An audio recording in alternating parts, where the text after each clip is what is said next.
말씀은 드디어 창세기 23장 말씀입니다. 창세기 23장 한 장 전체를 보는 말씀인데 오늘 이야기가 전체 이제 맥락 가운데 하나로 묶여 있기 때문에 조금 길긴 하지만 1절부터 20절까지 말씀을 우리 함께 보도록 하겠습니다.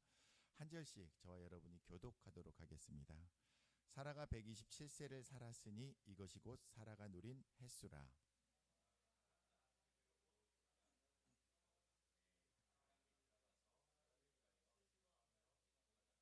그 시신 앞에서 일어나 나가서 헷 족속에게 말하여 이르되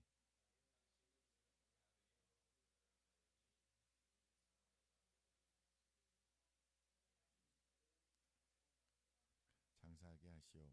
헷 족속이 아브라함에게 대답하여 이르되 우리 가운데 있는 하나님이 세우신 지도자이시니 우리 묘실 중에서 좋은 것을 택하여 당신의 죽은 자를 장사하소서. 우리 중에서 자기 묘실에 당신의 죽은 자 장사함을 금할 자가 없으리이다. 아브라함이 일어나 그 땅 주민 헷 족속을 향하여 몸을 굽히고 그들에게 말하여 이르되 나로 나의 죽은 자를 내 앞에서 내어다가 장사하게 하는 일이 당신들의 뜻일진데 너여 소알의 아들 에브론에 구하소. 그가 그의 반머리에 있는 그의 막벨라 굴을 내게 주도록 하되 충분한 대가를 받고 그 굴을 내게 주어 당신들 중에서 매장할 소유지가 되게 하기를 원하노라 하매 그가 헷 족속 곧 성문에 들어온 모든 자가 있는 데서 아브라함에게 대답하여 이르되 내 주여 그리 마시고 내 말을 들으소서. 내가 그 밭을 당신에게 드리고 그 속의 굴도 내가 당신에게 드리되 내가 동족 앞에서 당신에게 드리오니 당신의 죽은 자를 장사하소서. 그 땅의 백성이 듣는 데서 에브론에게 말하여 이르되 당신이 합당히 여기면 청하건대 내 말을 들으시오. 내가 그 밭값을 당신에게 주리니 당신은 내게서 받으시오. 내가 나의 죽은 자를 거기 장사하겠노라. 내 주여 내 말을 들으소서. 땅값은 은 400세겔이나 그것이 나와 당신 사이에 무슨 문제가 되리이까. 당신의 죽은 자를 장사하소서.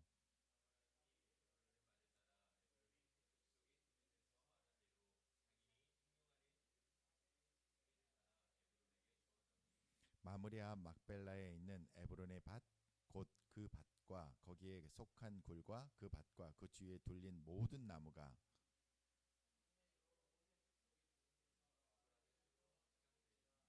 우리 19절 20절 같이 읽겠습니다. 그 후에 아브라함이 그 아내 사라를 가나안 땅 마므레 앞 막벨라 밭 굴에 장사하였더라. 마므레는 곧 헤브론이라. 이와 같이 그 밭과 거기에 속한 굴이 헷 족속으로부터 아브라함이 매장할 소유주로 확정되었더라. 아멘. 자, 오늘 말씀 제목이 그냥 넘어가 버렸네요. 가벼다 보니까 오늘 말씀 제목은 여러분들의 퀴즈로 한번 내보겠습니다. 호랑이는 죽어서 무엇을 남기죠? 곶감을 남깁니까? 예, 호랑이가 제일 무서워하는 것이 곶감이죠. 호랑이는 죽어서 가죽을 남기고 사람은 죽어서 무엇을 남기죠? 예, 이름을 남기죠. 그런데 오늘 말씀을 통해서 땡땡을 남긴다라고 우리 한번 무엇을 남기게 될지 우리 사라의 죽음을 통해서 무엇을 남기게 될지 한번 보기를 원합니다. 우리가 오늘 말씀을 통하여서 두 가지를 한번 생각해 볼 수가 있을 것 같아요. 사례가 누구죠? 그리고 사라는 누구죠? 사례와 사라는 다른 사람입니까? 예, 다른 사람이면서 또 같은 사람입니다. 사라의 이전 이름이 사례였기 때문에 그리고 하나님께서 다시금 그에게 이름을 지어주셔서 불러주신 이름이 사라이기 때문에 그래서 오늘 말씀을 통하여서 말씀해 보니까 사라가 죽었다라고 되어 있어요.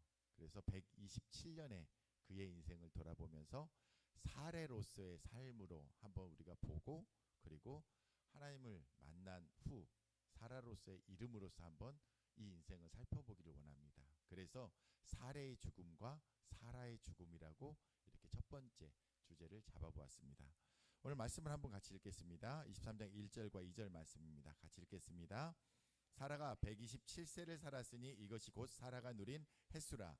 사라가 가나안 땅 헤브론 곧 기럇 아르바에서 죽음에 아브라함이 들어가서 사라를 위하여 슬퍼하며 애통하다가. 네, 사랑하는 아내가 이제 하나님의 부르심을 받았습니다. 그래서 아브라함이 슬퍼함 가운데 애통하는 가운데에 사라의 죽음을 맞고 있는 모습이 나옵니다. 근데 사라의 나이가 몇 세였다고요? 127세였다라고 되어 있습니다. 자, 그러면 사라의 죽음을 먼저 우리가 살펴보기 원하는데, 사라의 죽음 한 5가지 정도로 우리가 정리를 해볼 수 있을 것 같아요. 그러니까 사라로서의 삶에 대해서. 자, 사라는 고향에서 살았습니까? 아니죠. 이제 12장 1절부터 나와 있는 말씀을 통하여서 남편을 따라서, 남편이 하나님의 명령을 따라 본토 친척 아비집을 떠나 내가 내게 지시할 땅으로 가라 하셨기 때문에 남편을 따라서 조카 롯과 함께 타향살이를 하게 되었습니다. 결국 어디에서 죽게 되나요?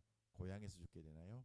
고향 땅을 오지 못하고 하나님의 명령을 따라 떠나서 이제 그 타향살이 가운데에 타지에서 목숨을 마치게 됩니다. 그리고 출산하지 못한 여인이었어요. 언제까지? 90세가 될 때까지. 그러니까 그렇게 살아가면서 얼마나 주변에 있는 많은 사람들의 그러한 모욕을 당했을까 한번 생각해 보았으면 좋겠습니다. 그리고 남편에게 버림을 받았어요. 왜 버림을 받았죠? 기억하시죠? 아비멜렉이 이제 취하려고 했었거든요. 근데 그곳에 가면서 무엇이라고, 나의 부인이라고 얘기하지 말고 나의 여동생이라고 얘기하라고 하였기 때문에 그런 일이 있었어요.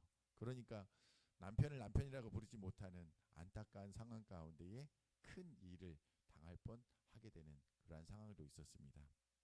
그리고 아까 말씀드렸던 것처럼 종이었던 하갈은 이스마엘을 낳아서, 아들을 낳아서 그렇게 자랑스러운 여인으로서의 삶을 살아가고 있었는데, 종이었던 그 하갈이 아기를 갖지 못하고 있는 그 사례를 이렇게 여기고 있는 모습을 저희들이 보게 됩니다.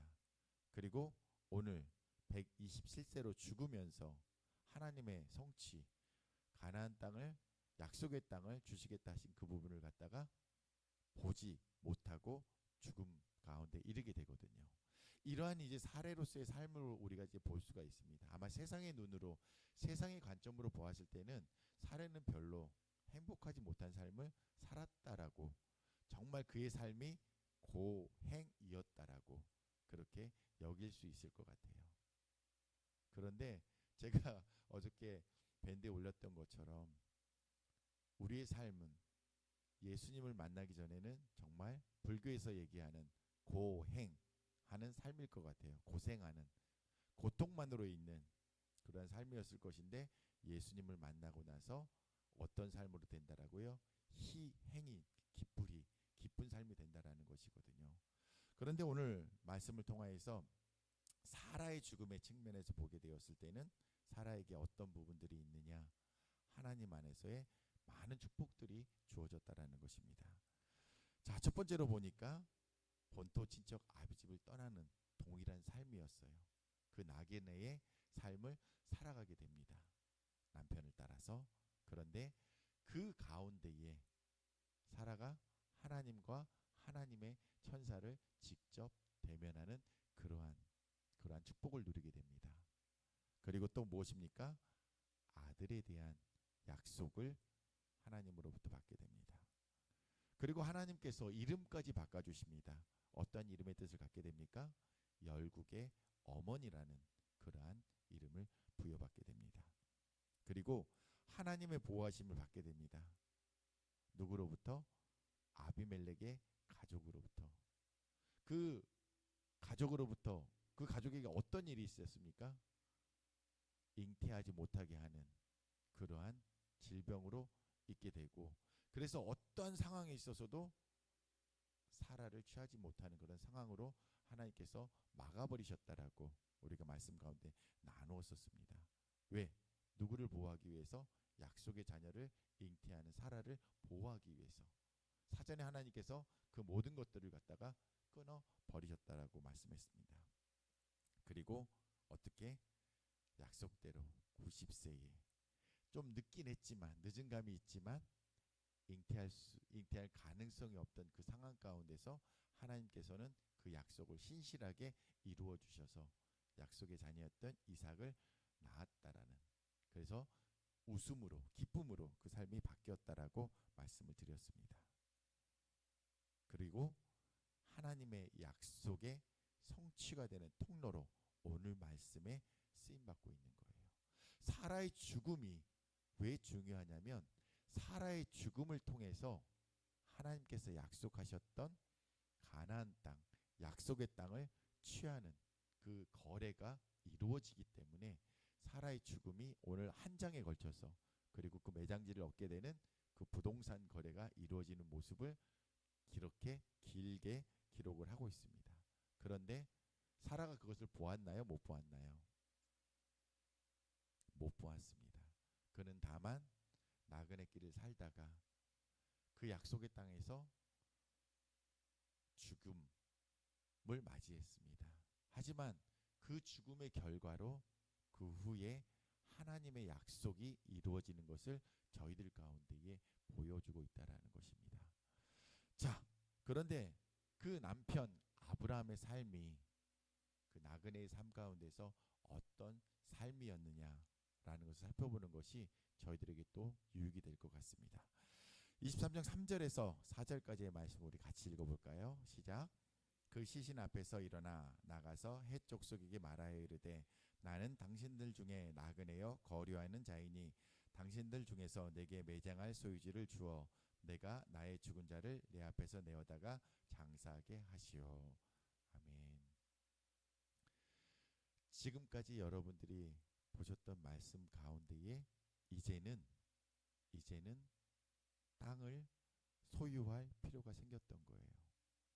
나그네로 살았기 때문에 그 땅 가운데 살아가면서 이제는 나그네로서의 처지밖에 없었었는데 이제는 필요하게 된 것이 무엇이냐? 아내의 죽음을 준비하기 위한 그 장례를 치르기 위한 그 무덤이 필요했다라는 것이거든요. 그런데 이것이 굉장히 중요한 일로서 계속해서 반복되는 가운데 있습니다. 무엇이냐면 값을 치러야 된다라는 것이거든요. 합당하게 그것을 얻어야 된다라는 것이거든요. 그 말씀이 오늘 이 말씀 가운데 나와 있습니다. 그런데 아브라함이 오늘 말씀 가운데 무엇이라고 이야기를 하고 있어요? 나는 당신들 중에 우고하는 나그네라고 그렇게 이야기를 하고 있습니다. 자신의 처지가 나그네임을 밝히고 있다라는 것이에요. 우리들이 이 땅 가운데 살아가는 삶이 우리의 본향, 우리가 갈 본향에 대해서 생각하게 되었을 때에 우리는 모두 다 아브라함처럼 나그네의 삶을 살아가고 있음을 기억하시기를 바랍니다. 그런데 그러면서 아브라함이 겸손하게 요청을 하고 있습니다. 헷 족속에게, 그 땅의 원주민들에게 요청하고 있는 부분들입니다. 그 요청에 대해서 헷 족속이 이렇게 답변을 하고 있습니다. 우리 같이 읽겠습니다. 헷 족속이 아브라함에게 대답하여 이르되 내 주여 들으소서. 당신은 우리 가운데 있는 하나님이 세우신 지도자이시니 우리 묘실 중에서 좋은 것을 택하여 당신의 죽은 자를 장사하소서. 우리 중에서 자기 묘실에 당신의 죽은 자 장사함을 금할 자가 없으리이라. 그런데 헷 족속의 답변이 굉장히 특별합니다. 무엇이라고 답변하고 있습니까? 우리가 당신이 원하는 무엇이든지 간에 당신에게 제공하겠습니다 라고 이야기를 하고 있는 거예요. 원주민이 이주하여서 살고 있는 사람에게 이렇게 호의를 베풀고 있는 가운데 있습니다. 그러면 이 땅 가운데 왔던 나그네로 살아가고 있는 그가 어떠한 자세로 어떠한 모습으로 살았기에 아브라함은 이들에게 이렇게 대접을 받고 대우를 받고 있는 가운데 있을지 우리는 한번 생각해 봐야 되는 것입니다. 그런데 이가 이 해적 속들이 얘기하고 있는데 아브라함에 대해서 무엇이라고 얘기하고 있느냐면 우리 가운데에 하나님의 세우신 지도자라고 이렇게 이야기를 하고 있어요. 아브라함을 통해서 하나님에 대한 영광을 돌리고 있는 그들의 대답을 볼 수가 있습니다. 그만큼 아브라함은 이 땅 가운데 살아가면서 하나님에 대한 대사로서의 삶을 그렇게 살아냈다라는 것입니다. 그래서 우리들도 이 땅 가운데 살아가면서 우리 주변에 있는 이웃들에게 당신은 하나님께서 우리 가운데 세우신 형제요 지체요 라는 그러한 대답을 듣게 되기를 예수님의 이름으로 축원드립니다.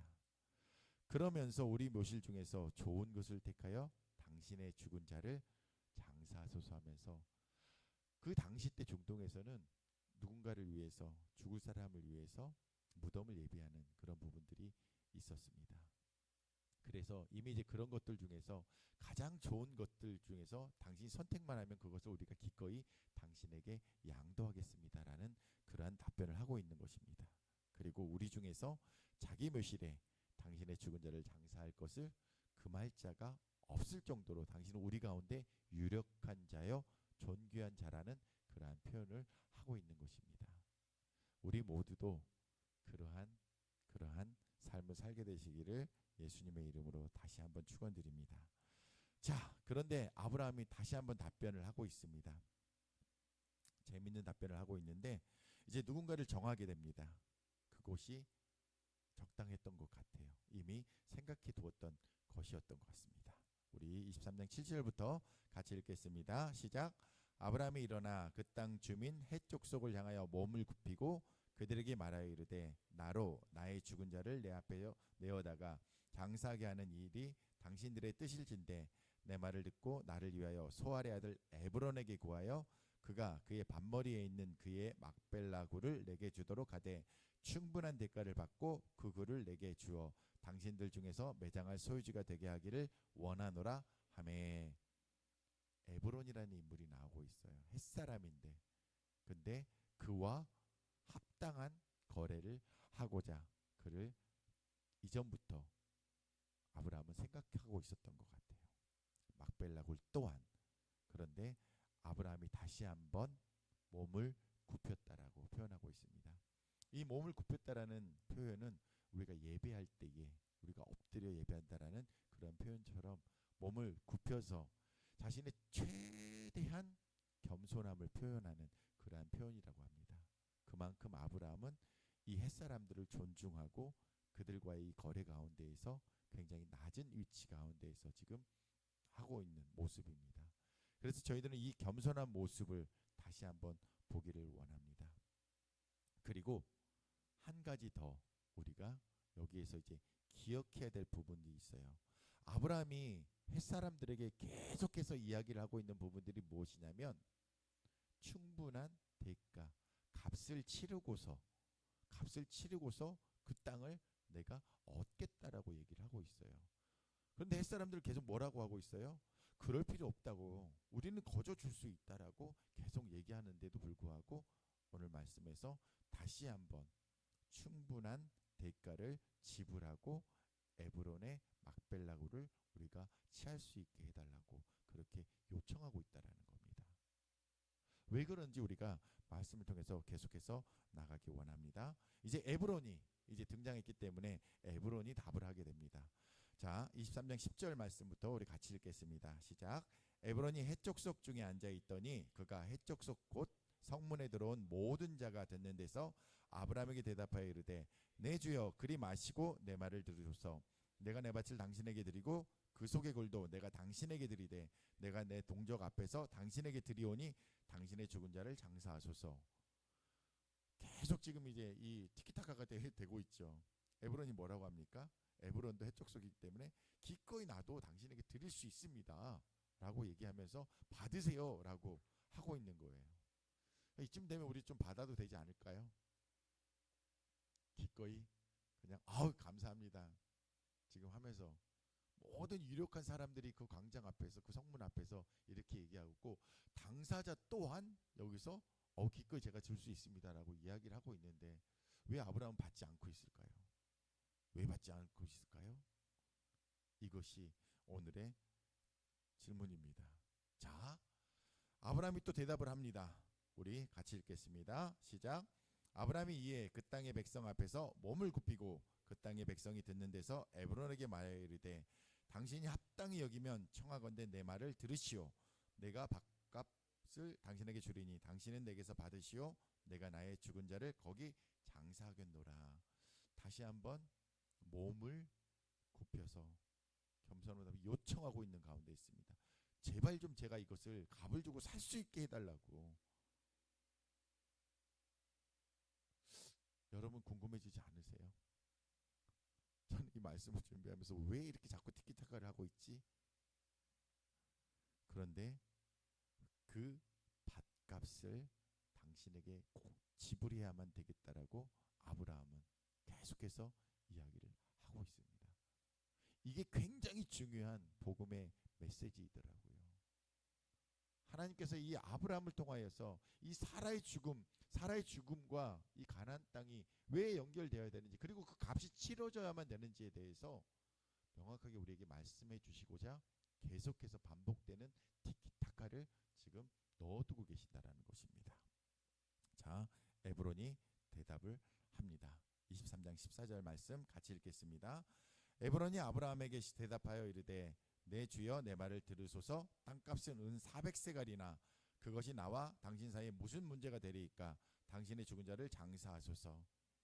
이제 이 중동의 장사꾼의 이제 속내가 이제 보여지기 시작을 하고 있어요. 은 400세겔이랍니다. 굉장히 큰 금액이거든요. 그런데 에브론은 그 금액을 부르고 있습니다. 그러자 아브라함이 대답을 합니다. 같이 읽겠습니다. 아브라함이 에브론의 말을 따라 에브론이 헷 족속이 듣는 데서 말한 대로 상인이 통용하는 은 400세겔을 달아 에브론에게 주었더니 마므레 앞 막벨라에 있는 에브론의 밭 곧 그 밭과 거기에 속한 굴과 그 밭과 그 주위에 둘린 모든 나무가 성문에 들어온 모든 헷 족속이 보는 데서 아브라함의 소유로 확정된지라 라고 되어 있어요. 이제 모든 대가가 지불이 되었습니다. 그리고 그 대가가 지불되어서 이제는 모든 소유권이 누구에게 넘어왔다라고요? 아브라함에게 소유권이 확정이 되었다라는 것입니다. 그 일에 누가 증인이 되고 있습니까? 그 성문 안에 있던 그 헷족속 모든 사람들에게 이것이 알려졌기 때문에 이제는 이 땅, 하나님께서 약속하신 그 약속의 땅, 그 땅이 누구의 소유가 되었다라고요? 아브라함, 우리의 믿음의 선조의 땅이 되었다라는 것입니다. 이것이 너무나 중요한 일입니다. 자, 이 말씀을 통해서 저희가 하나님의 약속은 어떻게 반드시 결단코 기필코 꼭 must 이루어진다라는 것입니다. 자, 마지막 말씀입니다. 23장 19절 20절 말씀 다시 읽겠습니다. 그 후에 아브라함이 그 아내 사라를 가나안 땅 마므레암 막벨라 밭굴에 장사하였더라. 마므레는 곧 헤브론이라. 이와 같이 그 밭과 거기에 속한 굴이 헷 족속으로부터 아브라함이 매장할 소유주로 확정되었더라. 아멘. 확정되었습니다. 이제는 누구도 그 소유권에 대해서 거부할 수가 없는, 왜? 값을 지불하고 은 400시겔이라는 돈을 지불하고 내 것이 되었기 때문에 이것은 내가 이제 팔지 않는 한 절대로 다른 이에게 넘어갈 수 없다라는 것이에요. 자, 그래서 이 소유권을 통하여서 아브라함과 그의 아내 사레, 그리고 이삭과 그의 아내 리브가, 그리고 야곱과 그의 아내 레아가 이 막벨라 굴에 묻히게 됩니다. 49장 29절 그리고 31절까지 말씀을 보니까 이렇게 기록되어 있습니다. 여기서 그가 야곱입니다. 야곱이 그들에게 명하여 이르되, 이제 죽을 때가 이제 오는 거예요. 야곱이 그들에게 명하여 이르되 내가 내 조상에게로 돌아가리니 나를 햇사람 에브론의 밭에 있는 굴에 우리 선조와 함께 장사하라. 그러면서 31절에 아브람과 그의 아내 사라가 거기에 장사되었고 이삭과 그의 아내 리브가도 거기 장사되었으며 라도 레아를 그곳에 장사하였노라 라고 되어 있어요. 이제 그 땅 가운데 묻힐 수 있는 사람들은 누구입니까? 해쪽 속이 아니라 우리의 믿음의 선조들이 그 땅 가운데 묻힐 수 있는 그러한 근거가 되었다라는 것입니다. 약속의 땅의 그 성취가 온전히 이루어졌다라는 것입니다. 아멘. 자, 이 말씀 한번 기억하십니까? 창세기 13장 14절 15절 말씀에 롯이 아브람을 떠난 후에 여호와께서 아브람에게 이르시되 너는 눈을 들어 너 있는 곳에서 북쪽과 남쪽 그리고 동쪽과 서쪽을 바라보라. 보이는 땅을 내가 너와 내 자손에게 주리니 영원히 이르리라 하셨던 창세기 13장에 있었던 약속이 계속된 시간 가운데 여정 가운데 이르지 않고 있다가 드디어 열국의 어미였던 사라의 죽음을 통하여서 그의 매장지를 준비하는 가운데에 결국 이 약속이 이루어지기 시작한다라는 거예요. 그래서 오늘 말씀에 사라의 죽음과 사라의 죽음에 대해서 저희가 살펴보았습니다. 사라의 이름을 가지고서 그 측면을 보았을 때 세상적인 측면을 보았을 때 사라는 참으로 불행하고 고생하는 했던 안타까웠던 애도 낳지 못하였던 겨우 90이 되어서 애를 낳았던 그리고 남편에게 남편이라고 불리지 못하였던 그래서 누군가의 또한 사람이 될 뻔했던 그런 안타까운 상황을 겪고 있었지만 사라의 측면에서 보았을 때는 이 모든 것들이 희행이 되어서 아름다운 하나님의 기쁨의 삶이 되었다라고 그 인생이었다라고 저희들이 고백할 수 있는 그런 부분들을 보았습니다. 그리고 나그네로 살아가면서 이 땅 가운데서 아브라함이 보이고 있는 겸손한 모습을 통하여서 하나님께서 그를 어떻게 인도하셨는지 저희가 볼 수 있었습니다. 그리고 약속의 성취의 측면, 땅에 대한 부분에 대해서 아브라함을 통하여서 사라의 묘실이 준비되면서 그리고 그 3대가 이방 땅 가운데에서 하나님의 약속의 땅에 묻히게 되는 그러한 축복이 있었음을 저희들은 보았습니다. 자, 호랑이는 죽어서 무엇을 남기죠? 네, 사람은 죽어서 무엇을 남깁니까? 뼈다귀. 이름을 남긴다라고 되어 있습니다. 그런데 저는 오늘 여러분들에게 사람은 죽어서 길을 남긴다라고 말씀드리고 싶습니다. 자, 오늘 말씀 가운데에서 우리 서산대사가 했던 말을 하나 여러분들에게 하나 읽어드리겠습니다. 답설 야중거 불수 혼안행 금일 아행적 수작 후인정이라는 한글로 적혀 있죠. 눈 덮인 들을 걸어갈 때에 어지러이 걷지 말아라.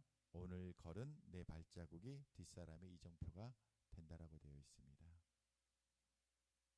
여러분들이 걸어가시는 그 발자국이 여러분들이 하나님 앞에서 나아가는 그 길이 없는 그 광야, 그 사막길을 가는 그 길이 누군가가 여러분들이 걸어갔던 발자취를 따라서 나아가는 길이 될 것이라는 것이거든요. 그래서 어지러이 걷지 말고 어떤 길을 걸으라고요? 하나님을 바라보고 사라가 걸어갔던 그 사라의 길이 아니라 사라의 길을 걸어가라는 것입니다. 믿음의 자녀로서의 그 길을 걸어가라는 것입니다. 그러할 때에 누군가 여러분들을 쫓아가 여러분들이 갔던 그 길을 보고 그 발자취를 따라서 누군가는 또 하나님을 향하여서 그 비전을 향하여서 길을 걸어가게 될 것이라는 것입니다. 그런데 너무 감사한 것은 그 길을 걸어가는 데 있어서 저희는 흔들릴 필요가 없더라고요. 방황할 필요도 없더라고요. 왜냐? 예수님께서 이렇게 말씀해 주셨거든요. 내가 곧 길이요 진리요 생명이다 라고 말씀하셨기 때문입니다. 예수님이 여러분들의 길이심을 믿으십니까? 예수님이 여러분들의 진리이심을 믿으십니까? 예수님이 여러분들의 생명이심을 믿으십니까? 그렇다면 예수님을 향하여서 예수님께서 인도하심을 따라서 그 길을 향해 힘차게 한 걸음 한 걸음 내딛으시는 저와 여러분이 되기를 예수님의 이름으로 축원드립니다.